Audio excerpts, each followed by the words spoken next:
Bonsoir à tous, bienvenue sur le plateau Equinox Soir, votre décryptage quotidien de l'actualité de lundi à vendredi entre 19h et 21h, 18h, 20h, temps universel. En guise d'introduction, madame, monsieur, permettez-moi de lire ce communiqué. Le ministre d'État, secrétaire général, cette correspondance, le ministre d'État, secrétaire général à monsieur le secrétaire général des services du Premier ministre. Objet, droits de douane et taxes sur les téléphones et terminaux importés. En exécution des très hautes instructions du président de la République, j'ai l'honneur de vous faire connaître qu'il demande au Premier ministre, chef du gouvernement, de faire surseoir à la mise en œuvre de la collecte par voie numérique des droits de douane et taxes sur les téléphones et terminaux importés. Soumettre à sa haute sanction un mécanisme plus approprié de recouvrement des dits droits de douane et autres taxes. C'est signé le ministre d'État, secrétaire général à la présidence de la République, Ferdinand Ngongo, avec le caractère très urgent. Madame, Messieurs, tout à l'heure à 20h, c'est la grande édition d'information présentée par Cédric Noufélé. Tout de suite après, le débrief du journal et tout de suite, le fait du jour.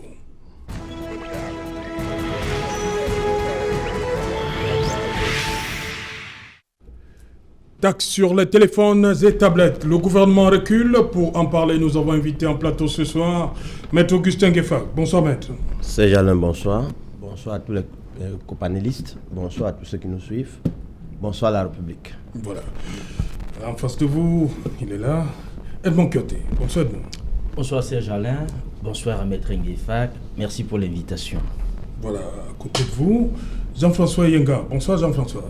Bonsoir Serge Alain, bonsoir à mes copanélistes, bonsoir à tous les Camerounais, aux millions de téléspectateurs d'Equinox. Merci pour l'invitation. Dites-moi Jean-François, comment on se sent ce soir après avoir lu cette correspondance? Comment on se sent au Rassemblement démocratique du peuple camerounais? Parce qu'on sait qu'au RDPC, on a toujours tendance à défendre, à soutenir toutes les mesures gouvernementales. Avec cet autre revers du président de la République, oui. Comment on se sent? On se sent bien. Ah, vous sentez bien? Oui.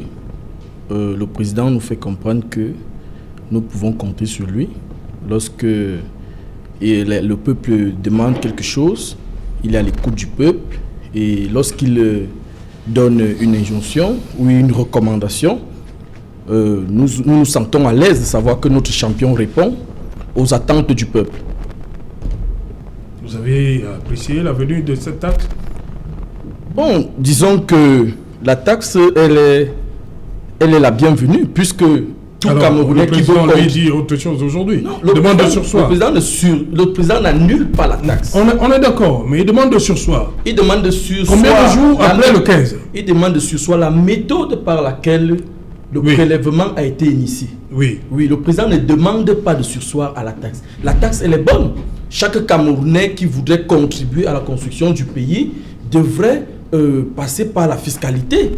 Et c'est en cela que la taxe est bonne. Et maintenant, le président a suivi des éclats de voix des populations. Preuve de ce que le président Paul Biya est toujours là. Il suit ses populations. Il sait que gouverner, c'est être avec le peuple. C'est pour ça qu'il nous rappelle aujourd'hui en disant, vous avez lu comme moi, que bon, essayez de surseoir, revoyez la méthode. On peut essayer. Il faut surseoir, oui. Revoyez la méthode qui collecte. Oui. Et puis, à mon appréciation, on verra ce qu'il y a lieu de faire. C'est un peu ça que le président de la République veut dire. En fait, le président veut prouver qu'il est vivant. Il veut prouver qu'il est vivant. Non, je suis en train d'arriver. Laissez-moi venir. D'aucuns lui ont donné de mort. Le président de la République, aujourd'hui, par cette ordonnance, nous réaffirme pour ceux qui doutaient que je suis là, je prends les ordres, je suis à l'écoute de mon peuple. Quand mon peuple pleure, je prends des mesures. C'est de ça qu'il est question ce soir. C'est-à-dire qu'il veut revitaliser son peuple, leur faire comprendre qu'il ne faut pas marcher la tête au sol, les pieds en l'air pour que je vous comprenne. Il ne faut pas demander, faire c'est-à-dire que demander à faire des appels à insurrection pour que je vous comprenne. Le président veut tout simplement dire qu'avec des méthodes plus appropriées, il comprend son peuple comme il a toujours fait. Les exemples en sont légion. Vous connaissez les professeurs qui ont pleuré par rapport à leur prime interne. Le président a compris. Nous avons pleuré à propos du massacre de Ngarbu. Le président a engagé une enquête. Vous avez vu. Nous avons pleuré à propos du grand dialogue national. Le président a initié le grand dialogue national. Nous avons pleuré en disant que le Cameroun est un pays de football. Nous n'avons pas d'infrastructure. Allez à Japoma, allez à Olembe, vous allez voir ce que le président de la République a fait là-bas. C'est dire que le président nous réaffirme son soutien envers le peuple ce soir. Ok, merci Jean-François. Maître Ngefa, dites-moi, qu'est-ce qui peut, selon vous, avoir poussé le président de la République à demander que la méthode de collecte de cette taxe que ce soit revu, que la méthode soit revue? Ça ne dépend pas du président de la République. Oui. Il n'avait pas de choix. D'abord, ceux qui doivent collecter, qui sont ses patrons, avaient déjà donné le temps. L'actualité aidant, nous avons tous lu les propriétaires des agences de distribution, entre guillemets, de tout ce qui est énergie, dire que eux, ils attendent certains signaux pour mettre en exécution ces mesures. Entre-temps, ils ont actionné la BA et c'est normal. Est-ce que le crédit téléphonique, c'est un mode de paiement? Sauf s'il faut être du RDPC pour dire que c'est normal. Aucun droit n'enseigne que au Cameroun, le crédit téléphonique participe des modes de paiement. C'est impossible. La BA ne pouvait pas valider. 3. Revenons donc à la gestion interne. C'était impossible à réaliser. Parce que pour le faire, quelle est la structure locale qui fabrique les téléphones? Il n'y en a pas. 2. Si quelqu'un a un petit bon sens, il comprendra que la taxe de 33% qui est imposée aux consommateurs, ça pousse le consommateur à la révolte. Et que si jamais c'était maintenu sur 2, 3, 4, 5 mois, le prochain acte aurait provoqué le soulèvement dans ce pays. Le président de la République a compris, pour protéger sa chaise, il fallait stopper. Et le premier constat que nous pouvons faire, c'est que ceux qui disent qu'ils nous gouvernent, vous voyez 2 ministères qui s'associent. Poste et télécommunications et finances. Depuis plus d'un an, je réduis seulement un an, ils ne parviennent pas à s'accorder. En tout cas, c'est tellement tatillon et brouillon que même les footballeurs ont constaté que c'est impossible. J'ai dit celui qui ne court que derrière le ballon. Il a vu que tous ceux-là, ils étaient nuls dans la méthode. Je ne veux pas parler des spécialistes comme Edmond Kamia qui savent ce que c'est. Edmond Kouyaté, pardon. Qui savent que ça ne pouvait pas se faire. Le président de la République a compris, c'est pourquoi lui dit je suspends, afin que ceux qui vont toujours à volo, s'ils sont toujours aux affaires, qu'ils choisissent la meilleure méthode. En tout cas, qu'ils lisent et appliquent la loi. Qu'ils lisent et appliquent la loi. Ça va aller. Voilà, Edmond Kouyaté, vous dites que ça ne pouvait pas prospérer parce que la réflexion n'a pas été élargie. Votre point de vue? Mon point de vue est le même que dès le départ, c'est-à-dire que la taxe en elle-même ne pose pas problème parce qu'on l'a toujours payée. Ça, je suis péremptoire là-dessus. J'ai toujours dit que chaque fois que vous allez dans un magasin, acheter un téléphone ou une tablette, il y a là-dedans, ou alors vous êtes supposé, dans les éléments de structuration de prix, vous êtes supposé payer la douane. Parce que l'importateur est supposé avoir payé la douane à l'entrée. Et donc, il répercute ça comme élément de structuration des prix, n'est-ce pas? Et quand il vous donne un prix final, ça veut dire que vous payez cette douane-là. Donc, ce n'était pas ça le problème. Le problème ici, tout simplement, c'est que la méthode de prélèvement n'a pas été soumise à la rigueur d'une réflexion décloisonnée, n'est-ce pas, d'une expertise avérée et accomplie. C'est de ça dont il est question. Et donc, du coup, on a l'impression que cette méthode relevait un peu du bricole et de l'improvisation. C'est-à-dire que vous avez une question qui touche plusieurs dimensions. Une dimension à la fois fiscalo-budgétaire, une dimension économique et une dimension sociale. Alors, si vous focalisez votre réflexion sur la dimension fiscalo-budgétaire en disant l'État perd ses recettes, l'État a perdu de l'argent, ce qui n'est pas faux. L'opération Alcomi, c'est-à-dire au commerce illicite, a foiré, ça n'a pas marché, ce qui est vrai également.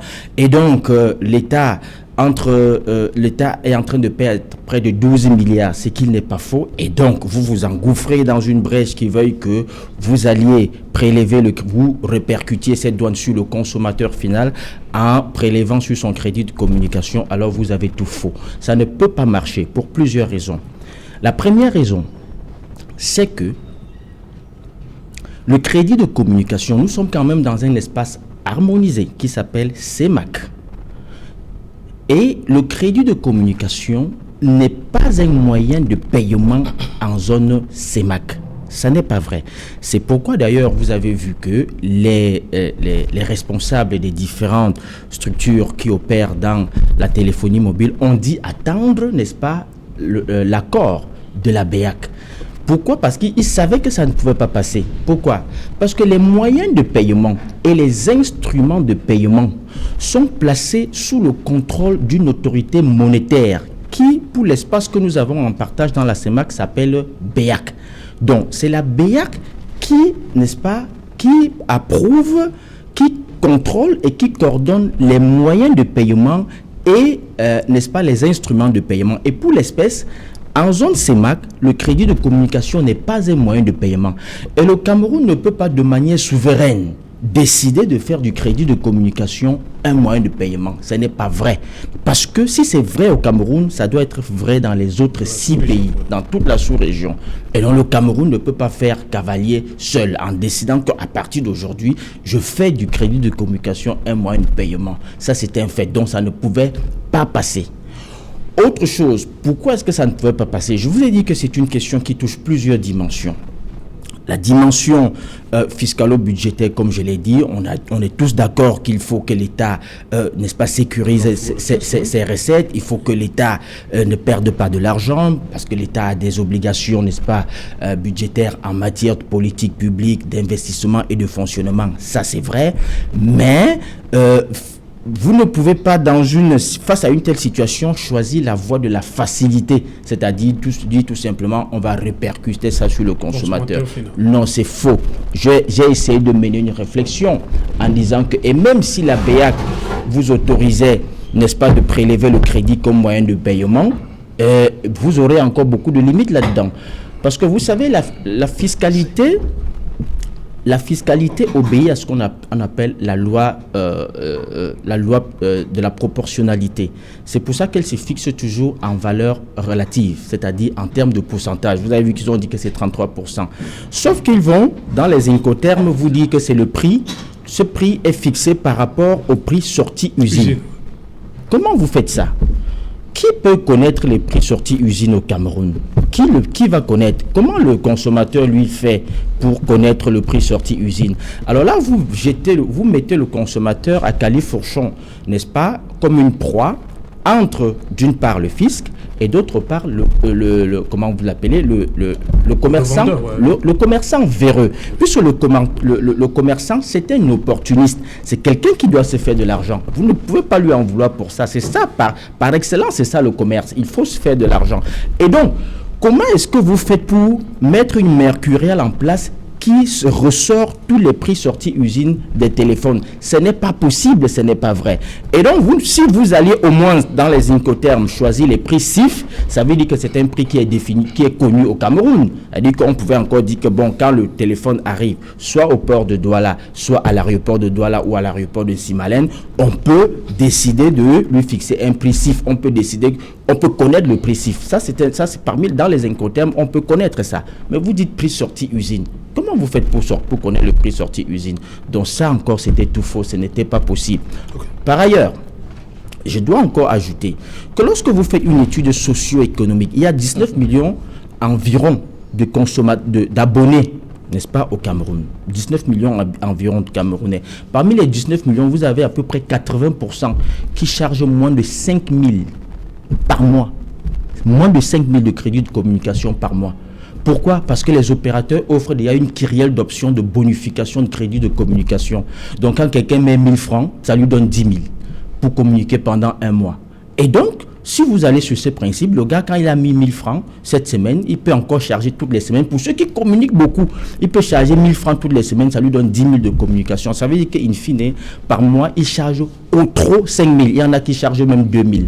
Alors, si vous devez pensionner au prorata par rapport aux 33%, si vous avez par exemple 90 000 francs de taxes à payer, comme j'ai vu sur certains messages où on disait votre S7 a coûté 90 000, doit coûter 90 000 de droits de douane, en combien d'années est-ce que vous allez prélever les 90 000? Puisque si vous prélevez au prorata sur 5 000 francs, vous allez prélever au 3 700 francs tous les mois. Okay. Sur combien d'années est-ce que vous allez prélever les 90 000? Donc je dis, la question n'a pas été soumise à la rigueur d'une réflexion, n'est-ce pas, assez soutenue, assez pour pouvoir élargir, toucher tous les aspects, n'est-ce pas, tous ces aspects. Et donc, le chef de l'État, en prenant cette décision, les a tout simplement renvoyés à leur copie. Renvoyés à leur copie. On accueille également sur ce plateau Pierre-Emmanuel Biam. Comment vous accueillez déjà cette nouvelle? Le président demande de surseoir à la collecte, de manière numérique, cette taxe. Comment vous accueillez ça?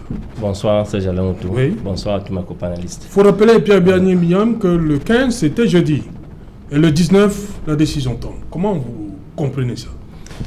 Alors, comme la plupart des décisions prises par le gouvernement camerounais, c'est-à-dire qu'à la hâte, cette décision qui est tombée aujourd'hui, la note du chef de l'État à travers le secrétaire général à la présidence Ngongo, qui est tombée aujourd'hui, vient tout simplement confirmer que nous avons en face de nous un gouvernement qui ne prend pas en compte les aspirations du peuple. Je m'explique pourquoi. Lorsqu'on constate que depuis la semaine dernière, je crois, 2 ou 3 jours après, le directeur général d'Orange Cameroun a fait une sortie pour dire qu'il attendait la confirmation de la BEAC pour la faisabilité de ce projet. Ça veut dire que l'État, une fois de plus, n'a pas concerté, n'a pas invité sur la table les opérateurs mobiles, de téléphonie mobile, les distributeurs des smartphones, des tablettes et les mobile broadband, et également les utilisateurs, parce qu'il y a les syndicats d'utilisateurs de smartphones, de consommateurs et autres. Alors, l'État n'a concerté personne. Ils se sont assis seuls, ils ont développé une théorie dont on ne sait sur quel modèle ils voulaient calquer la théorie. Parce qu'il faut relever 2 choses ici. Depuis 2018, avec la montée en puissance de l'économie numérique, les pays de l'Afrique australe, tels que le Kenya, le Zimbabwe, le Malawi et certains pays de l'Afrique de l'Ouest ont opté mettre les assises. C'est-à-dire que l'État dans ces pays a imposé les droits d'assises sur les transactions Orange Money, en transfert et en réception, c'est-à-dire que retrait. Je prends le cas par exemple du Kenya. Le Kenya a mis les droits d'assises de 12% sur tous les transferts. C'est un modèle qu'ils ont adopté. Le même modèle a été adopté en Ouganda, mais en Ouganda, c'était 1%, ils sont baissés à 0,5%. Mais même jusque-là, les populations sont sorties dans la rue pour manifester les consommateurs. Au Kenya, Safaricom, qui est le plus grand, qui a la plus grosse part de marché, a également fait savoir au gouvernement qu'il n'était pas d'accord. C'est le plus grand opérateur téléphonie mobile là-bas. Mais, comme le gouvernement a insisté, ils ont fléchi. Alors, est-ce que c'est un modèle qui est rentable pour l'État, mais est-ce que c'est un modèle qui facilite la tâche aux consommateurs? Point d'interrogation. Parce que c'est un modèle qui coûte un peu plus cher. Lorsque on vous fait le prélèvement, on prend même l'exemple de 12%. On dit que si vous faites une transaction de Orange Money de 1 million, par exemple, MTN Mobile Money 1 million de francs, on va vous prélever 12% de ce montant et tout ça. Donc, c'est coûteux. Maintenant, il y a un autre modèle que d'autres pays ont utilisé, par exemple, un pays comme le Sénégal. Le Sénégal a opté pour le modèle selon lequel il a baissé les droits de douane sur les smartphones. Actuellement, c'est 2,5% depuis 10 ans au Sénégal. Il faut bien le préciser. Au Sénégal, on a baissé le prix, les droits de douane sur les smartphones. On a ramené ça, c'était 33%. On a ramené ça à 2,5%. Ensuite, on a laissé les mêmes droits de douane sur les tablettes et les routeurs. Parce que le gouvernement sénégalais a estimé qu'il faut faciliter l'accès au smartphone. Parce qu'avec le smartphone, on peut faire un certain nombre de choses, beaucoup de choses. Et c'est avec le smartphone qu'on fait les transactions Orange Money. Le but ultime ici, c'est de faire accroître le mobile money, qui est une façon de dématérialiser l'argent. Alors, maintenant, le gouvernement camerounais certainement a été pris dans les taux de ces différents modèles-là. Mais ce qui est étonnant, c'est que d'où leur est venu le modèle de faire le paiement, le prélèvement par le crédit qu'on appelle la e-recharge. C'est-à-dire le crédit, le airtime. Donc c'est une idée, on ne sait d'où elle est sortie, qui est foireuse, qui était foireuse avant même d'être adoptée. Alors on questionne également, comme mon panéliste disait tout à l'heure, Edmond disait tout à l'heure, il parlait également de cette histoire du prix usine. Le prix usine, personne ne le connaît. Même ce qu'on appelle le X-Works, c'est-à-dire que le prix usine même qui vient avant le FOB, le Free On Board, il y a un prix qu'on appelle le X-Works. Même celui-là a déjà les charges, a déjà la marge bénéficiaire du fabricant. C'est-à-dire que quand, par exemple, on prend un téléphone Alcatel, que je connais très bien, est produit à l'usine, à Hong Kong, le prix X-Works, c'est le prix qui tient compte des coûts de fabrication et autres, et une petite marge bénéficiaire. Avant qu'on mette maintenant ce modèle de Alcatel à disposition des distributeurs, que ce soit le gros distributeur, on le met à disposition de ça, et à partir de ce moment, on commence à parler du prix Free On Board. Maintenant, après ce prix Free On Board, si le distributeur ou l'opérateur mobile a décidé qu'on le livre à l'aéroport de Douala, parce qu'il faut aussi préciser que 99% de terminaux passent par les aéroports. C'est-à-dire que comme moyen de transport sur les performants, on met souvent by air. Pour la plupart du temps, je dis à 99%. Vous allez attendre longtemps les téléphones par mer, c'est-à-dire que par le port de Douala, vous ne les verrez jamais. Puisque si on met 1000 smartphones, on présente 1000 smartphones, par exemple de 4,5, je prends un exemple de 5 pouces. 1000 smartphones, que ce soit de Alcatel, de Samsung, de Huawei, de Tecno, 5 pouces, c'est dans une petite caisse, une petite caisse. 10 000 feature phones, les petits téléphones qu'on utilise juste pour les appels de réception, 10 000 feature phones, c'est dans une petite caisse qui ne peut même pas occuper les 1/20 d'un conteneur 20 pieds. Donc la plupart des téléphones viennent par cargo, par air. Donc, alors, ça fait que à partir de ce moment, les opérateurs mobiles ou bien les transports, les importateurs de téléphones, distributeurs, peuvent décider de pratiquer le prix CIF qui prend en compte l'assurance, les frais et le coût. Donc, et maintenant, ils ont la latitude de venir eux-mêmes payer les droits de douane pour ça, entrer en possession de leur stock et envoyer ça dans le magasin. Donc ça, c'est le circuit. Alors, le gouvernement n'a associé personne. Si au préalable, le gouvernement camerounais avait associé sur la table les opérateurs de téléphonie mobile, les syndicats des consommateurs de téléphone, les distributeurs aussi, je pense qu'il n'aurait pas abouti à cette décision foireuse. C'est une fois de plus une preuve que nous sommes mal gouvernés. Maintenant, on revient. On revient, je vais encore dire une chose. Rapidement, oui. Il y a un autre problème qui se pose aujourd'hui sur le marché. Est-ce que vous savez que 95 ou 90% des smartphones, des devices en général vendus sur le marché ne sont pas homologués? Seuls les opérateurs de téléphonie mobile et certains distributeurs responsables que nous connaissons homologuent les smartphones, les tablettes et les routeurs qu'ils font entrer au Cameroun ainsi que les flybox. Alors, 95% de l'autre marché qui est constitué du marché de la contrefaçon n'homologue pas les téléphones. Quand on n'homologue pas un téléphone, ça veut dire qu'il n'est pas déclaré au niveau de l'ART. L'ART n'est pas au courant de ce téléphone, mais pourtant il est en train d'être vendu à des milliers d'exemplaires ou sinon des millions d'exemplaires sur le marché. Donc c'est autant de chantiers sur lesquels l'ART doit se pencher aujourd'hui avant même de commencer à voir les différents moyens de paiement. Merci Pierre-Emmanuel. Pour revenir à l'esprit même, cette sortie du secrétaire général, ministre d'État, secrétaire général, présidence de la République, et pour revenir sur le champ politique, il y a un nouveau camarade, le professeur Pascal Messanga Nyamding, membre du comité central, qui dit exactement, il pense que le président de la République a mis fin à un énième coup d'État scientifique. Vous en pensez quoi? Oui, Serge, permettez-moi que je fasse une rétrospective, juste un briefing. Je ne sais pas si vous nous appelez pour venir suivre des cours de commerce international ou alors pour venir suivre des répétitions.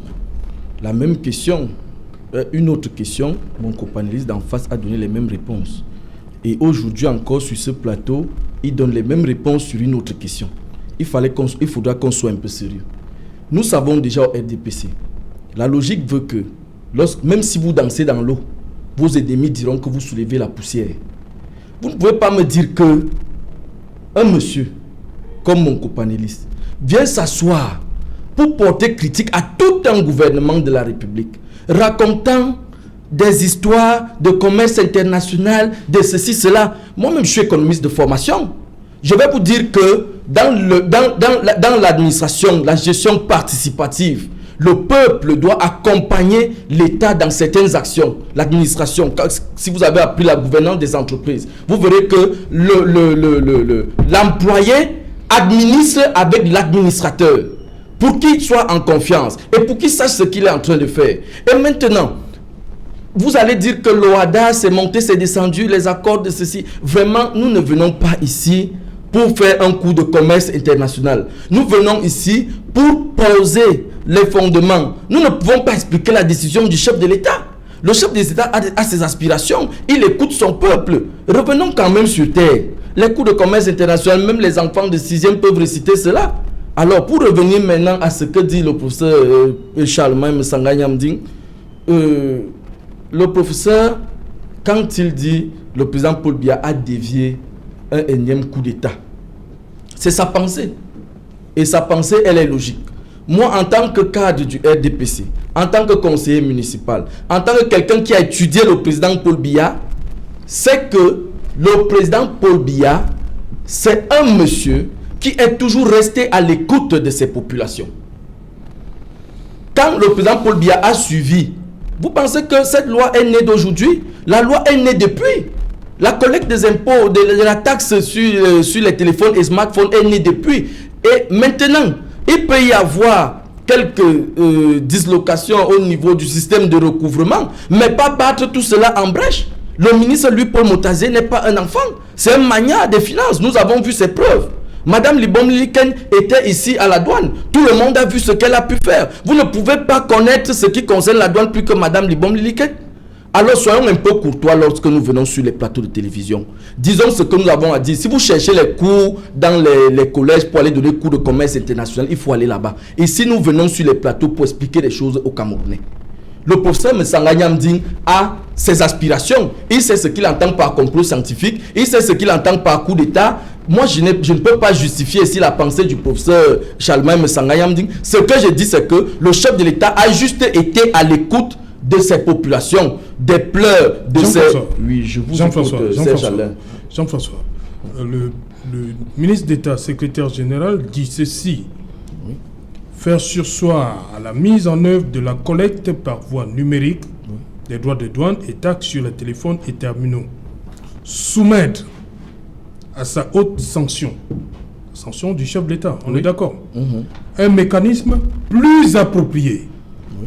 C'est pourquoi Edmond disait qu'il faut qu'ils revoient leur copie. Ça veut dire que quelque part, La méthode de départ n'a pas marché. Oui, pourquoi le président revient à cela? Je voudrais juste te dire ceci.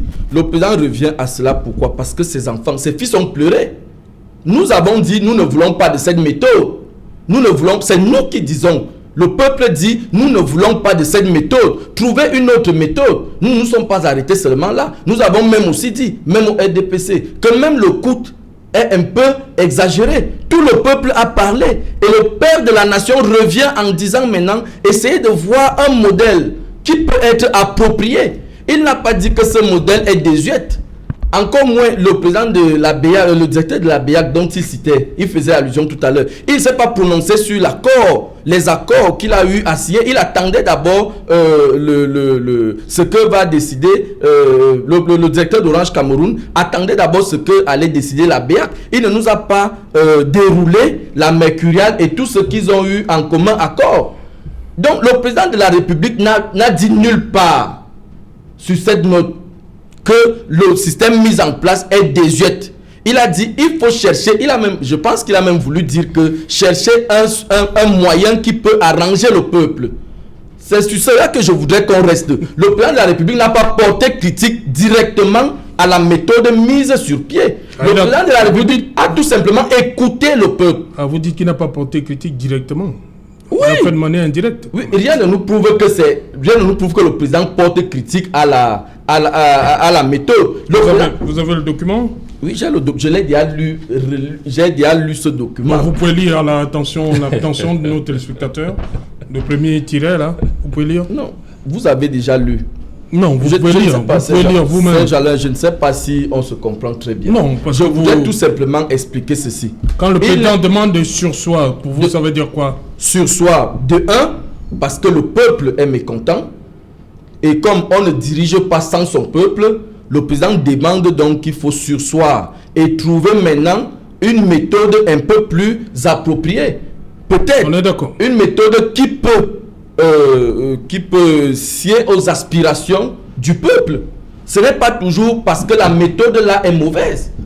C'est que le peuple n'accepte pas cette méthode. Et c'est sur ça que... Oui. Et là, vous comprenez donc ce que dit le président Sanganyamdi. Personne n'a dit que la taxe est mauvaise. Oui, la taxe ne peut même pas être mauvaise. Voilà, personne ne l'a dit. Edmond l'a repris. Oui, bon, maintenant c'est la méthode de collecte qui pose problème. Et qui a dit cela? C'est le peuple. Oui. Le président étant le président du peuple. C'est la même chose que Pierre-Emmanuel Bignam reprenait. Il n'a pas repris en ce sens. Il a repris dans le sens de la critique. Dire que nous sommes face à un gouvernement qui ne fait rien, nous sommes face à un gouvernement qui ne connaît rien parce qu'il récite quelques cours de commerce international. Ce n'est pas du tout ça. Soyons un peu sérieux lorsque nous venons sur les plateaux. Vous ne pouvez pas vous lever pour porter critique à tout un gouvernement sur un processus qu'ils ont mis sur pied. Ils ont passé du temps à étudier. Je voudrais qu'on soit un peu courtois. Ok, merci. Je vais répondre rapidement. Oui, rapidement, oui, parce que c'est... Edmond, sur quoi Edmond, vous attendez une minute. Rapidement, Pierre-Emmanuel. Je vais dire à mon copanéliste, Jean-François Yenga. Je vais dire à M. Jean-François Yenga que ce n'était pas moi qui était programmé ce soir à Equinox Soir. Dans le planning du MRC. C'est Charles Ndikam, mon ami politique. Et je vous dis pourquoi je suis là. Je suis là, Serge Alain Outouma sollicité parce qu'il sait que je suis expert en la matière. Je suis là en tant que quelqu'un qui a été chef de département device à Huawei Cameroun. Mon bureau était au 6e étage de l'immeuble Activa. Je suis là en tant que quelqu'un qui a été cadre à Orange Cameroun. Je suis là en tant que country manager du groupe TCL, qui fabrique les smartphones Alcatel et qui est le principal fournisseur d'accès mobile à Orange, dans le groupe Orange, que ce soit Orange Cameroun et dans d'autres. Oui. Et je couvre l'Afrique centrale. Okay? Donc, vraiment, Serge Alain, avec tout le respect, quand le RDPC, écoutez, quand le RDPC décide d'envoyer des tintins comme celui-ci sur les plateaux, je le dis, non, c'est le je dis ça. Souvent emmerder les gens, quand les gens sont sérieux, quand on parle d'une question sérieuse, je n'ai jamais mis ici en avant une aspiration politique. C'est une question. Je vous en prie. Et je vous suis politicien assermenté. Les gens nous regardent. Oui. Le peuple nous regarde. Voilà le pourquoi je voudrais qu'il nous laisse donc entrer dans des explications pour que le Camerounais lambda comprenne que c'est une décision. Nous sommes entre gentlemen. Oui, je le lui dis. Je ne retire pas mes mots. Non, par rapport à sa posture, il a mal. Vous ne pouvez pas venir parler de mon gouvernement là où je suis. Exposé sur la question. Insulter tout un gouvernement là où je suis, monsieur.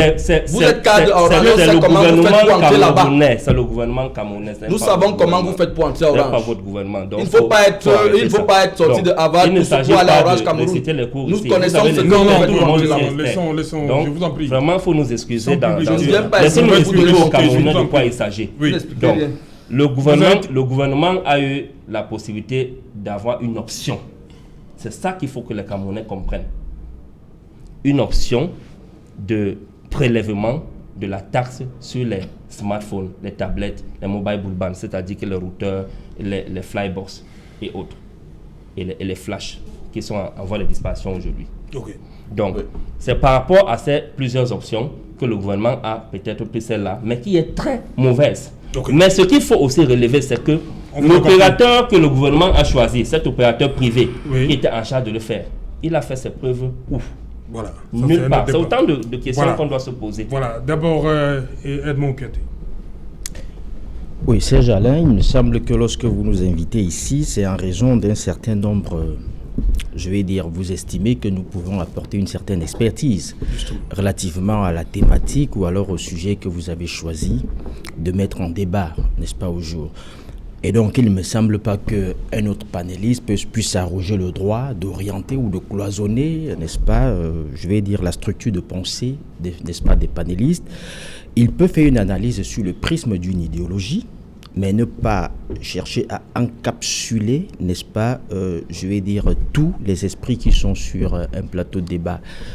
Moi, je ne suis pas membre d'un parti politique, voyez-vous. Et donc, moi, quand je fais une analyse, je m'en tiens exclusivement aux rudiments que j'ai reçus. Donc, je fais une analyse technique et je m'en tiens à ça. Alors, ceci dit, nous sommes ici ce soir pour questionner, n'est-ce pas, le pourquoi n'est-ce pas, de la décision du président de la République. Et ça ne peut être que sur on va dire 4 jours après. 4 jours après. Mise en œuvre. Et donc, je vous ai dit dès le départ que le choix du président est la preuve que cette décision, et nous continuons de le dire, le problème de fond, ce n'est pas ça qui fait débat. Le problème de fond, c'est-à-dire la taxe, les droits de douane, ça ne fait pas débat. Ce n'est pas seulement sur le téléphone et les smartphones, les tablettes que nous payons les droits de douane et les taxes. Nous payons les droits de douane partout, sur tout ce qui est importé au Cameroun. Mais ce que je continue de dire, c'est que même mon téléphone et le vôtre, Alain, vous avez payé la douane là-dessus. Et j'ai dit, la douane, les taxes rentrent dans les éléments de structuration de prix dont vous n'avez pas connaissance. Quand vous vous rendez dans un magasin et vous prenez un téléphone, on vous dit qu'il coûte 200 000, on ne décompose pas ce prix en produits de facteurs premiers pour vous dire tous les éléments qui rentrent dans la structuration de prix. Mais si d'aventure on le faisait, vous comprendrez certainement qu'il y aura un élément qui va s'appeler douane, qui va s'appeler taxe, et donc vous payez. Alors, nous disons tout simplement que la question de fond est pluridimensionnelle. Je l'ai dit à l'entame de mon propos, j'ai dit, c'est une question d'ordre fiscalo-budgétaire, c'est une question d'ordre économique, c'est une question d'ordre social, c'est une question d'ordre technologique. Et donc, dans l'implémentation du projet, il faut mener une réflexion décloisonnée de manière à toucher tous ces aspects-là. Pourquoi le chef de l'État s'est vu face à une double exigence, à 2 parallèles? Le premier parallèle, c'est l'exigence budgétaire. L'État a besoin d'argent. L'autre parallèle, c'est la cohésion, la stabilité sociale, puisqu'il y a une clameur sociale. Et donc, face à ces 2 parallèles, il faut créer un bridge, un pont pour que les 2 se retrouvent. Ça dit qu'il faut trouver un élément conciliateur. C'est pour ça qu'il renvoie les gens à leur copie. Et il dit quoi dans l'élément? De trouver, à la dernière phrase... il demande de trouver un mécanisme plus approprié. Un mécanisme plus approprié. Si vous avez lu la nouvelle expression, j'ai justement proposé un mécanisme approprié là-dedans. Parce qu'il s'agit de quoi, Serge Alain? Il faut bien... Peut-être le président vous a lu, hein? Peut-être. J'ai proposé un mécanisme là-dedans. Il lit pas la presse camerounaise? Pourquoi il lit Parce pas la presse que camerounaise? j'ai dit ceci. Jean-François Yenga? Non, bon, moi je crois que nous sommes entourés des grands savants sur ce plateau. Non, le président lit la presse camerounaise. Parce que tu travailles à Orange Cameroun, tu deviens le supérieur, tu deviens ceci. Non, du tout. Vraiment, Serge Alain... Allez-y, Edmond, allez-y. Alors, Serge Alain, dont je disais que, justement, j'ai fait une proposition d'un mécanisme. Parce qu'il s'agit de quoi? On ne peut pas, dans un village, on connaît qu'il y a un voleur, mais parce qu'on n'a pas le moyen de l'empêcher de voler, ou parce qu'on n'a pas le moyen de lui mettre la main dessus, on dit chaque fois qu'il vole, le village, par solidarité, va se cotiser pour payer ce qu'il a volé. C'est ce qu'on a essayé de faire. Non. Alors, je vais vous dire la proposition que j'ai faite. La plateforme logicielle de triangulation qui a été mise en place, elle n'est pas mauvaise. Elle est bonne. On peut la maintenir. Sauf que quoi? Sauf qu'il faudrait, cette fois-ci, par exemple, faire intervenir le ministère du Commerce, qui doit sortir un modèle de facturier qu'il impose à tous les vendeurs de téléphone, à tous les vendeurs. Ils sont un modèle de facturier qui comporte un certain nombre d'éléments, c'est-à-dire la raison sociale, le contact téléphonique, le lieu précis de localisation, le numéro de registre de commerce, la carte contribuable. Sur cette facture-là, on impose ce modèle de facture à tout le monde. Ce qui fait que lorsqu'un consommateur lambda rentre dans un point de vente de téléphone, il achète son téléphone, on lui fait une facture et on fait une publicité là-dessus de manière en sorte que nul n'en ignore, que tout le monde sache que quand j'achète mon téléphone, voilà la facture qu'on doit me donner doit comporter ces éléments. Si d'aventure, vous recevez un message pour dire, voilà, ce téléphone ou alors ce smartphone ou cette tablette est encore sous douane, vous êtes invité à scanner votre facture et déposer sur la plateforme. La plateforme, à partir de cette facture, localise le vendeur, quitte à mettre une brigade mixte, mine postel, mine fi, comment vous appelez, mine postel et commerce, en route pour aller localiser le vendeur. Et à partir de là, on inventorie son stock et on identifie tous les éléments qui ne sont pas passés par la douane. Et on lui fait un redressement de douane. Parce que si on a le corps du délit, éventuellement, et on a les éléments qui permettent de le localiser, pourquoi faire payer la sanction à d'autres personnes? Puisque l'objectif ici, c'est de limiter le commerce illicite, de combattre la concurrence déloyale, parce que lorsque les gens font venir la marchandise qui ne paye pas la douane, alors que de l'autre côté, l'autre a payé la douane, ça fait une concurrence déloyale. Il faut limiter le commerce illicite, permettre à sécuriser les recettes de l'État et éviter le commerce déloyal. Alors, cette méthode va avoir le mérite également de démanteler, parce qu'ils peuvent toujours, n'est-ce pas, s'enticher les services d'un officier de police judiciaire qui pourra soit in situ, soit sur invitation par convocation, inviter celui-là à dire comment est-ce qu'il a fait pour contourner la douane, comment est-ce qu'il a fait, n'est-ce pas, pour faire entrer le produit de contrebande. Ça fait qu'on démantèle le réseau et on limite les produits de contrebande. C'est de ça dont il est question. Okay. Et là, cette fois, le consommateur servira uniquement à mettre une facture sur la plateforme qu'il a reçue et permettre qu'on identifie, n'est-ce pas, les personnes qui sont qui promeuvent, n'est-ce pas, le commerce illicite. Voilà par exemple une méthode qui peut passer et qui peut permettre de démanteler le réseau. Voilà, Maître Ngefak. Voilà. Vous êtes ministre camerounais des Finances ce soir, vous êtes ministre des Postes et Télécommunications ce soir, et sur votre copie, c'est marqué à refaire. Comment vous vous sentez? Je prends ça du bon côté. Oui. Et puis j'appelle ma cellule juridique. Je leur dis, vous n'avez pas suffisamment compulsé les textes. Serge Alain, faisons un peu de l'histoire. Oui. Pour ceux qui ont lu Lao Tzu, après toutes les conquêtes, il fit venir son particulier, lui dit, avec ce que nous avons déjà gagné,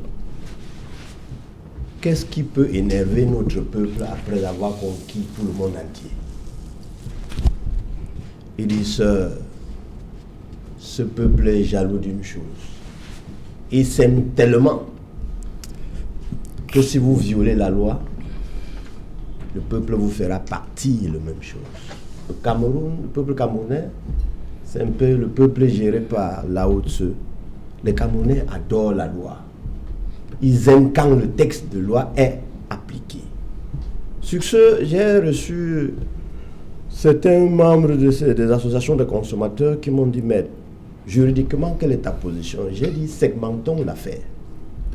Je ne suis pas spécialiste en économie, ni interne ni internationale, mais je sais que les meubles ont un temps d'amortissement, ont un délai d'amortissement. Ça, c'est ma vision. Alors, le spécialiste de douane ou bien des finances publiques qui demande de facturer le téléphone sorti usine, est-ce qu'il tient compte de l'âge? Ça s'appelle l'amortissement. Bon, s'il est légalement à l'écart des choses, est-ce qu'il a déjà été un jour à quoi? Voir comment les téléphones se vendent. Sinon, est-ce qu'il parcourt souvent l'avenue Kennedy à Yaoundé pour voir la différence entre ce qu'on appelle le choronko et le haut niveau? Parce que s'il sait ça, quand il va retourner chez lui, même s'il a été parachuté à son poste, ça va trotter dans son cerveau que les téléphones ne se valent pas, même si c'est la même marque, même si c'est sorti le même jour, du même bateau. Il y a ceux qui sont neufs, ceux qui sont un peu neufs, ceux qui ont vieilli, ceux qui ressemblent à, ceux qui sont comme, mais qui ne sont pas comme. Voilà. Est-ce que, les Samsung même si c'est avec, la même marque, les Samsung avec 2G, est-ce que, même si c'est la même marque, est-ce que ça peut coûter le même prix? Et lorsqu'il se pose toutes ces questions, il dit, que dit la loi? C'est le minimum. S'il comprend que la loi dit ça s'amortit, alors le principe de sortie usine ne relève que du cerveau de ceux qui sont intellectuellement muets, c'est-à-dire silencieux. En tout cas, ceux qui sont couverts par le syndrome de la diplomite. Donc, ça c'est l'une des raisons qui a poussé le président de la République à annuler cette affaire, en tout cas à suspendre. Nous revenons toujours à la loi. Bon, maintenant il faut payer. Quelle est la loi qui autorise le paiement? Est-ce que ces sachants du RDPC ont interrogé la loi qui gère le paiement? Le minimum, c'est la BEAC. Pour celui qui a fait ses classes, l'autorité monétaire.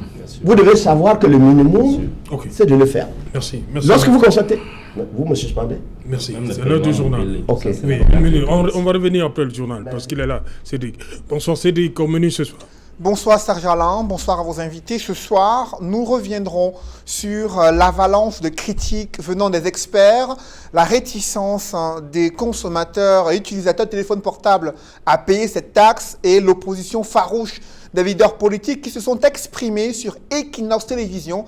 Et après les avoir suivis, le président de la République, vous l'avez indiqué, a demandé de surseoir cette décision ministérielle. Qu'en est-il concrètement? Pourquoi il y a tant de controverses? D'autres experts s'expriment dans le journal de 20h. Nous irons en Côte d'Ivoire où des tensions sont enregistrées en pleine campagne électorale.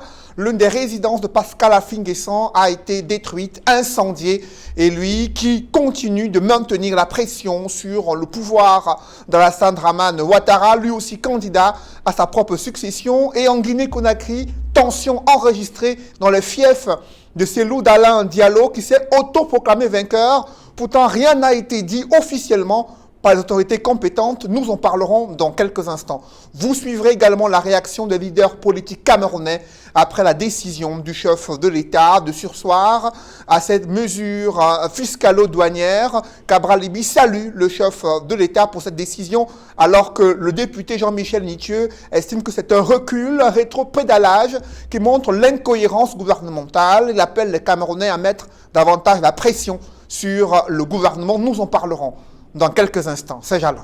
Voilà, madame, monsieur, fin de cette première partie Equinox Soir. On va se retrouver dans une trentaine de minutes pour Equinox Soir, deuxième partie. Ce sera le temps du débrief.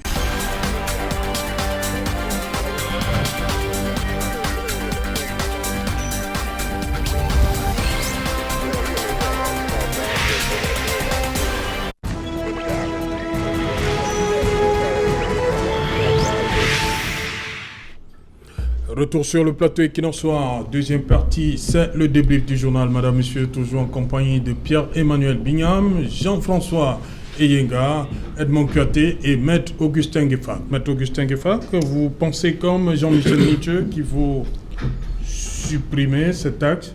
Mon analyse va aboutir à ce résultat de la suppression. Oui. J'étais disant que un Camerounais normal, comme dans une république normale, pas exemplaire, je n'ai pas dit un Camerounais exemplaire, un Camerounais normal, il sait ce que signifie un objet obsolescent. C'est-à-dire qui a perdu de sa valeur. Je ne suis pas économiste, je ne suis pas financier. Je pourrais ajouter quelques détails là-dessus. Donc, pour parler de la taxe, si vous ne connaissez pas le contenu du mot obsolescence, vous êtes en train de vous tromper, vous êtes en train de vouloir escroquer le peuple. Donc les Camerounais amoureux de la loi exigeront que la loi qui encadre l'obsolescence des biens taxables. Parce que si cette notion aussi n'est pas bien maîtrisée, on risque de s'égarer. Bien sûr. Est-ce que c'est taxable? Ils n'ont pas apprécié. Alors, si c'est taxable, on passe maintenant à la collecte. Fiscalité, après la taxabilité, on collecte. Quelle est la loi qui organise la collecte? J'ai entendu qu'il y a un ami de quelqu'un qui devait collecter cet argent public pour reverser. Mais je sais qu'au tribunal criminel spécial, les dignes fils de la République, aux états de service bien connus, sont maintenus en prison parce qu'ils ont pris la décision en disant ce Camerounais sorti du moule, hors du moule tracé par la loi, tu vas surveiller les finances de l'État. Au nom de la loi, ils ont pris minimum 15 ans. Ça, c'est violation de la loi. Les Camerounais adorent la loi. Donc, sur ce plan, je pense que l'être humain qui devait collecter, il sort du circuit tracé par notre loi. Ça aussi, ils ont violé la loi. Et nous avons l'œil. Maintenant, revenons à celui qui doit payer. Est-ce que c'est le consommateur final qui doit payer? Or, si j'ai bien vu, c'est écrit droit de douane. Ce n'est pas droit des commerçants. Ce n'est pas droit des consommateurs. Il y a une loi qui encadre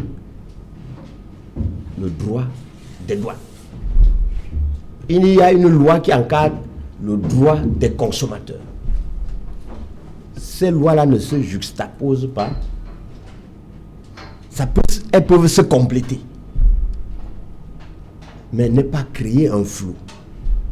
Si c'est une taxe, ou bien un droit qui doit être prélevé, encadré par la douane, alors, si on retire ça au douanier qui se bat pour présenter le concours, pour donner à un ami, on a violé la loi. Et c'est tout le problème. Maintenant, en revenant sur le terrain, on se pose la question subsidiaire. Que veut cacher l'État?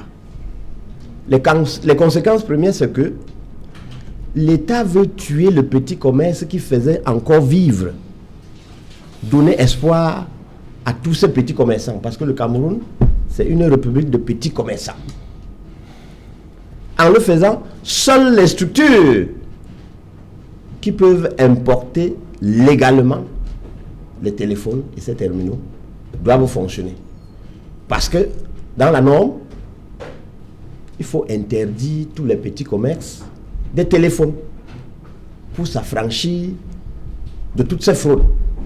Si on ne le fait pas, c'est les mêmes qui vont contrôler, c'est les mêmes qui vont faire entrer ces téléphones, c'est les mêmes qui vont faire entrer ces terminaux et c'est les mêmes qui vont venir prélever. C'est cela. Ok. Jean-François Yenga, vous avez suivi le journal de réaction politique, le PCAN, qui se félicite déjà de cette mesure-là, conservatoire, suspension. Et il y a par contre, c'est un peu plus dur du côté du social-démocratique Front, qui a le député Nietzsche demande que ce soit purement et simplement annulé, qu'on annule, que cette taxe soit supprimée pour les assises prochaines. Oui, je vais commencer. Et il dit que c'est un recul, il dit que c'est un recul du pouvoir, une victoire de la société civile. Qu'est-ce que vous avez à lui répondre? Je vais d'abord répondre au président Cabral Libi, Oui. qui ne s'oppose pas à la taxe. Il est député de la nation, il est élu de la nation, donc il parle au nom du peuple. Le président Cabral Libi reconnaît et il a dit le consommateur ne peut pas payer, ne peut pas supporter la taxe. Donc il va dans la même logique que moi lorsque nous disons que le chef de l'État a tout simplement compris le peuple et non les grandes mathématiques. Le chef de l'État a tout simplement compris le peuple qui était à l'agonie de ce qu'ils ne peuvent pas supporter cette taxe, car ils risquent de la supporter 2 fois parce qu'ils ne sauront pas quel est le prix d'usine, quel est ceci, quel est cela. Maintenant, lorsque j'ai dit cela, je reviens donc à l'honorable Nietzsche pour dire que il fait bien de reconnaître que le chef de l'État ait pris cette décision. Ça veut dire qu'il reconnaît déjà quand même que le chef de l'État gouverne encore ce pays, contrairement à d'autres petits partis politiques qui ont estimé qu'il était déjà mort et qu'il n'existait plus. Là-bas, je lui tire un coup de chapeau. Maintenant, quand tu as dit que suspendre toute une loi, on ne pourrait pas supprimer carrément la taxe. Oui. Le téléphone portable est un outil de travail, au même titre qu'une voiture, au même titre que tout ce que nous utilisons chaque jour. La voiture paye les impôts, nous payons les taxes, même lorsque nous consommons une bouteille de bière. Pourquoi ne donc pas payer la taxe sur le téléphone? Donc je voudrais tout simplement rappeler l'honorable Nietzsche de lever et de s'arrêter jusque-là, que le président a déjà bien fait en écoutant le peuple et en faisant surseoir la mesure qui était un peu plus frustrante pour le peuple camerounais. Et je vais chuter en réitérant au peuple camerounais ma position de ce soir, qui est la position du RDPC. Le gouvernement, la méthode gouvernementale n'a pas été fausse. C'est tout simplement que le président de la République a suivi une fois de plus son peuple et est revenu à l'évidence en voyant que cette méthode est un peu plus dure pour son peuple. C'est un père de la nation. La méthode est dure, mais elle n'est pas fausse. La méthode est dure. Elle peut ne pas être fausse, mais elle est dure. Oui. Je ne suis pas un expert pour remettre en cause tout un ministre, pour remettre en cause 2 ministres et le cortège des experts qui les entouraient. Donc je voudrais être un peu plus courtois en disant que la méthode peut ne pas être fausse, mais elle est un peu plus dure pour le peuple camerounais. Et le chef de l'État, en bon père de famille, a compris cela et a demandé qu'on fasse sur soi cette méthode et qu'on repense à une autre méthode. Voilà. Pierre-Emmanuel Bignam pense également qu'il faut mettre tout à plat. Jean-Michel Nietzsche. Bon, je vais d'abord commencer par préciser que le MRC ne s'est pas encore prononcé sur la question. Oui. Tout avis que je partage ce soir sur ce plateau c'est un avis personnel. Donc, je vais relever certaines insuffisances sur cette décision, cette loi que l'État voulait faire appliquer. La première insuffisance, comme je l'ai dit tantôt, c'est qu'il n'y a pas eu de concertation. Il n'y a pas eu de concertation parce que lorsque les directeurs généraux des sociétés mobiles se sont prononcés contre cette loi, ça veut dire qu'ils n'ont pas été consultés. Deuxième chose qui a manqué, c'est la communication gouvernementale. Parce que moi, je vais être très technique ce soir. Okay. La communication gouvernementale. Parce que le débat sur le fait que le consommateur ne paye pas la taxe, c'est un débat un peu biaisé. Même les smartphones que nous tous avons sur ce plateau, nous avons payé la taxe de ces smartphones. Une fois de plus, le gouvernement n'a pas pris la mesure de communiquer d'abord. Parce que dans la conscience collective, il y a cet embarras-là. Et c'est autant de choses qui font souvent des soulèvements populaires, alors qu'ils ne devraient même pas en avoir. Il faut que les gens sachent que tous les smartphones qui sont là payent la taxe. Maintenant, la façon de collecter cette taxe. Pierre Manuel, le communiqué conjoint Mimpostel-Minfi est signé le 29 septembre. Et ça doit s'appliquer à partir du 15 octobre. En temps normal. La douane aussi a répondu à 12 questions. Hein.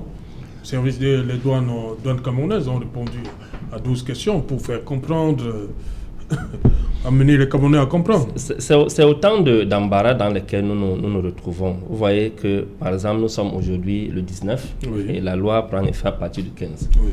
Donc, le gouvernement saura comment gérer, puisqu'ils sont les spécialistes de l'embrouille, donc ils sauront comment gérer cette autre embrouille une fois de plus. Moi, je reviens sur la question technique. Donc, il n'y a pas eu de communication. Nous tous, nous payons la taxe.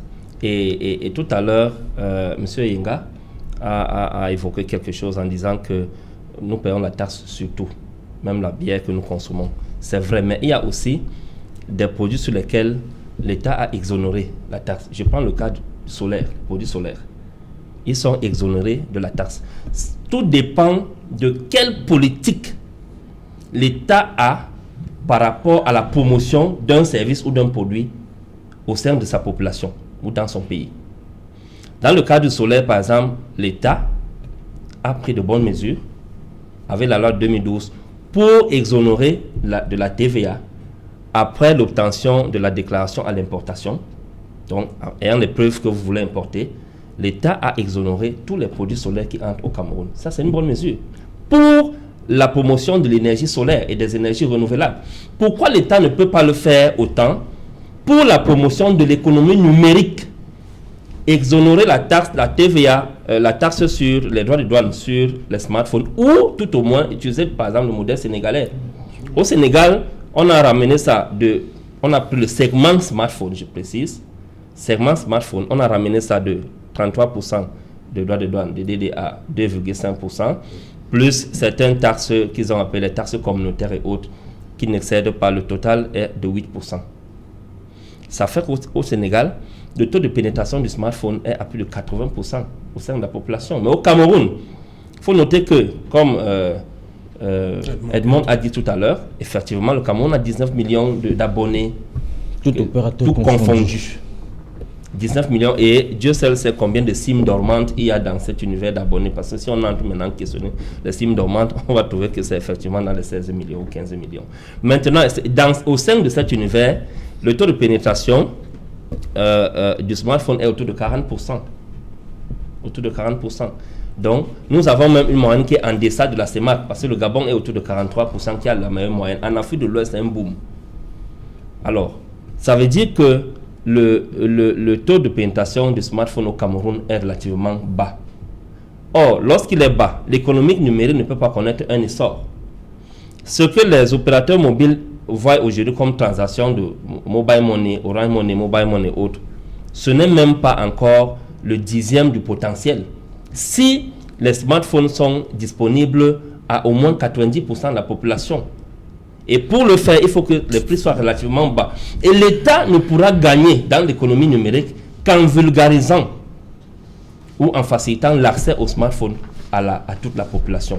Donc, il faut, mon avis personnel est que l'État réduise les droits de douane sur les smartphones, sur ce segment-là, et voit maintenant dans quelle mesure faire des petites récupérations, comme selon par exemple le modèle kenyan ou le modèle ougandais et autres, au niveau des mobile money. Mettre un petit montant, on peut ramener les droits de douane à 2,5%, pourquoi pas, ou bien 5%. Et parce que les opérateurs mobiles, ce que les Camerounais doivent savoir aussi, les opérateurs mobiles de téléphonie mobile sont les prescripteurs des outils d'accès à Internet et aux appels, c'est-à-dire que les devices. Voilà pourquoi ils ont la plupart du temps, ils subventionnent les devices. C'est-à-dire quand vous allez par exemple chez un opérateur mobile, MTN ou Orange ou Nextel, vous trouvez un téléphone, un terminal qui est en vente, ou bien un smartphone qui est en vente, ou un routeur, peut-être le prix c'est 19 500. La réalité c'est que ce n'est pas son prix. Vous allez constater que l'opérateur mobile à Orange ou MTN a subventionné ce téléphone. Son prix normal serait peut-être de 29 500. Ils ont pris sur eux 10 000 francs de subvention qu'ils vont étaler sur une période de consommation. Parce que l'ARPU au Cameroun, le Area Revenue Per User, c'est-à-dire le revenu minimum par utilisateur au Cameroun, est moins de 2 000 francs. Ce que Edmond disait tout à l'heure. C'est moins de 2 000 francs. L'ARPU réel au Cameroun, quand on prend la moyenne médiane des trois principaux opérateurs, qui, c'est-à-dire Orange, Nextel et MTN, je ne prends pas encore comme tel, la moyenne médiane, c'est autour de 1700, 1800 francs d'ARPU. Et c'est sur cette base-là qu'on peut voir comment est-ce qu'on peut faire certaines récupérations. Mais l'économie numérique reste incontournable. Et ça, il faut que les gens sachent que même si le chef d'État il a demandé de surseoir, oui. Il a demandé de surseoir, ça veut dire qu'ils sont en train de réfléchir sur d'autres moyens de recouvrement. Et je suis persuadé qu'il y a deux options qui vont être envisagées. La première option, soit on va revenir à l'ancienne méthode des droits de douane, normalement passant par les importateurs, les distributeurs locaux, qui sont agréés chez les constructeurs, les Huawei, Alcatel, Samsung, Tecno et autres, et aussi à travers les opérateurs de téléphonie mobile. La deuxième méthode. Deuxième méthode, soit ils vont faire ce prélèvement à travers la monnaie mobile, à travers le mobile money. Ces deux méthodes-là, l'une des deux sera utilisée. Mais si l'ancienne est utilisée, il faudra renforcer le dispositif au niveau de la douane et assainir la douane, parce que la douane également est gangrénée de corruption. Ok. Edmond, vous dites que vous avez proposé votre méthode de collecte. Il faut mettre le ministre Nebara, c'est-à-dire le ministère du Commerce aussi, oui, il faut contribution 2, 3. Oui, il faut. On ne doit pas se limiter aux finances et télécom. Il faut le ministère du Commerce. Oui, il faut le ministère du Commerce. Vous ne pensez pas comme le député Nietzsche qu'il faut supprimer Non, on ne peut pas supprimer la taxe. Non, on ne peut pas supprimer la taxe. En même temps, l'État a des obligations. L'État a des obligations par rapport à ses politiques publiques. Les politiques publiques d'investissement, les politiques publiques de fonctionnement. Ça oblige l'État à pouvoir sécuriser ses recettes. Et donc, on ne peut pas supprimer la taxe, non. Supprimer, c'est comme si c'était une taxe nouvelle. Ça existait toujours. Le problème ici, c'est qu'on a eu affaire à un type d'importateur véreux.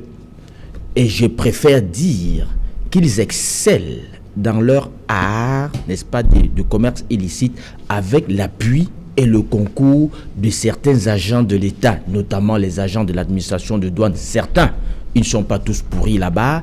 Il y en a encore qui ont le souci, n'est-ce pas, d'aider l'État, de faire le travail pour lequel ils sont payés. Il y en a encore. Mais j'ai dit, ces importateurs véreux excellent, n'est-ce pas, dans le commerce illicite avec l'appui et le concours de certains agents de douane. Également véreux, je l'ai dit une fois, qui ont le souci non pas de remplir les caisses de l'État, mais de remplir leurs propres poches. C'est de ça dont il est question. Et donc c'est pour ça que j'ai dit qu'ici, il faut ajouter à cet exercice le ministère du Commerce. Parce que si vous utilisez la méthode que je vous ai donnée, ça veut dire que lui, le ministère du Commerce, devra aider à identifier le vendeur, à le localiser et à prescrire un certain, une norme de facturation qui doit comporter un certain nombre d'éléments qui permettent de le localiser. J'ai cité la raison sociale, le numéro de téléphone, le lieu exact de localisation, le numéro de registre de commerce et le numéro contribuable de la carte contribuable. Si vous avez tous ces éléments, une fois qu'on a pris la facture, tout ce que le consommateur devra faire, c'est de scanner sa facture et de mettre sur la plateforme. Sur une plateforme, ça peut être une plateforme web, ça peut être une plateforme WhatsApp et autres. Okay. Et maintenant, je voudrais dire un élément sur l'obsolescence. Si on a encore 2 secondes. Permettez, il est déjà assis, Sylvestre Hippolyte Zangao. On revient. Bonsoir Sylvestre, dans un instant, 100% foot. Au menu, Sylvestre.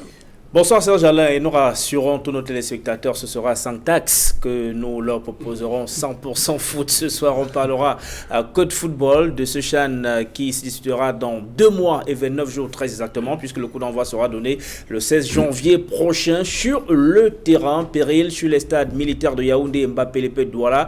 Les pelouses de ces stades ont été endommagées avec l'installation sur ces aires de jeu des unités de lutte contre la Covid-19 sous instruction du ministre de la Santé publique, alors que le contribuable a dû se mettre à contribution à coût de plusieurs millions de francs CFA pour réhabiliter ces pelouses. Il faudra encore passer à la caisse. Le ministre de l'Éducation physique dit que l'État a déjà pris les dispositions pour que les moyens soient mobilisés pour remettre à neuf ces pelouses. Nous en parlerons ce soir. Nous parlerons de l'équipe nationale de football A' du Cameroun qui a une préparation plutôt difficile, 4 matchs d'évaluation, un seul but inscrit et les championnats qui sont toujours hypothéqués par la guerre entre Pierre Semengue, les clubs et la Fédération camerounaise de football.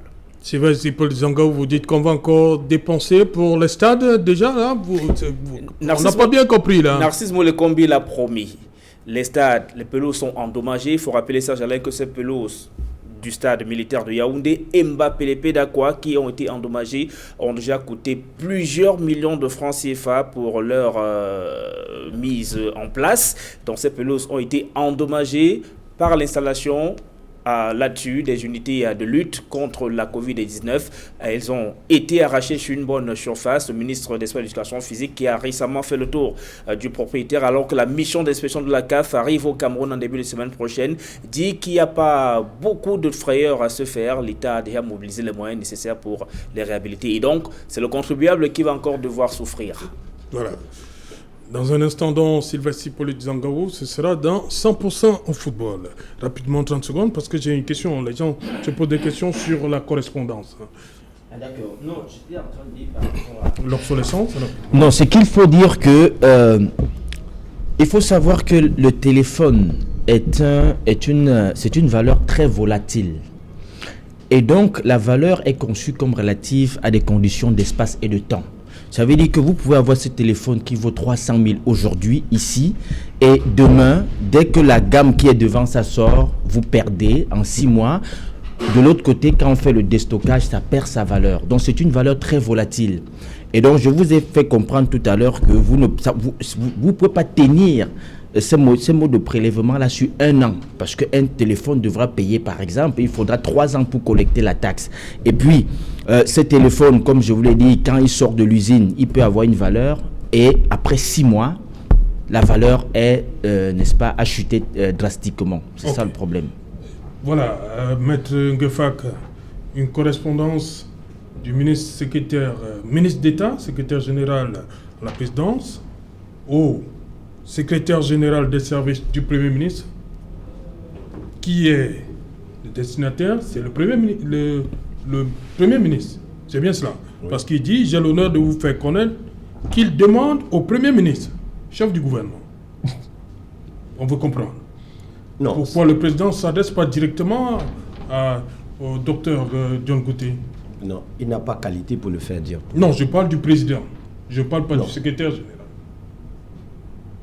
Le président de la République... Le Premier ministre qui peut saisir le ministre des Finances, le ministre des Postes. Le président de la République a son clerc qui s'appelle le secrétaire général. Oui. C'est son messager. Or, son messager ne peut pas directement s'adresser au Premier ministre. Oui. Parce que dans l'organigramme, il ne représente rien. C'est un fonctionnaire. Mais lui aussi il faut qu'il s'adresse aux fonctionnaires du Premier ministre, qui est son secrétaire, pour être terre à terre. Voilà. Donc, le secrétaire maintenant, secrétaire général, qui porte la nouvelle au Premier ministre. C'est clair. Ministre, effectivement. Ok. C'est le respect de la loi. C'est ce que je vous disais. Ok. Voilà. Non, Jean-François, voilà. Oui, Sur cette correspondance. je suis fier que Maître Ngefak ait reconnu que le respect de la loi existe dans ce pays. C'est vraiment c'est une il n'a pas souvent reconnu? Non, il n'a pas souvent reconnu. Comment ça? Vraiment, quand il a dit ça, j'ai compris que le travail est fait dans ce pays et qu'il peut revenir au bon sentiment. D'ailleurs, qu'il n'a pas aussi insulté aujourd'hui. Donc, je vois que Non. Maître Ngefak a tenu une très bonne analyse. Oui. Je crois que tout est clair dans ses propos. Merci, cher monsieur. Merci, d'être venu. Jean-François. Merci, Pierre-Emmanuel Bignam. Merci, Edmond. C'est moi qui vous dis merci, Serge Alain. On a deux sorties sur les taxes. Sur les taxes. Le là, Merci. était là au même endroit. Effectivement. Merci, Jean-François. Ah, merci, c'est bon. Je vous remercie. Merci, Maître. Merci aux téléspectateurs. Voilà.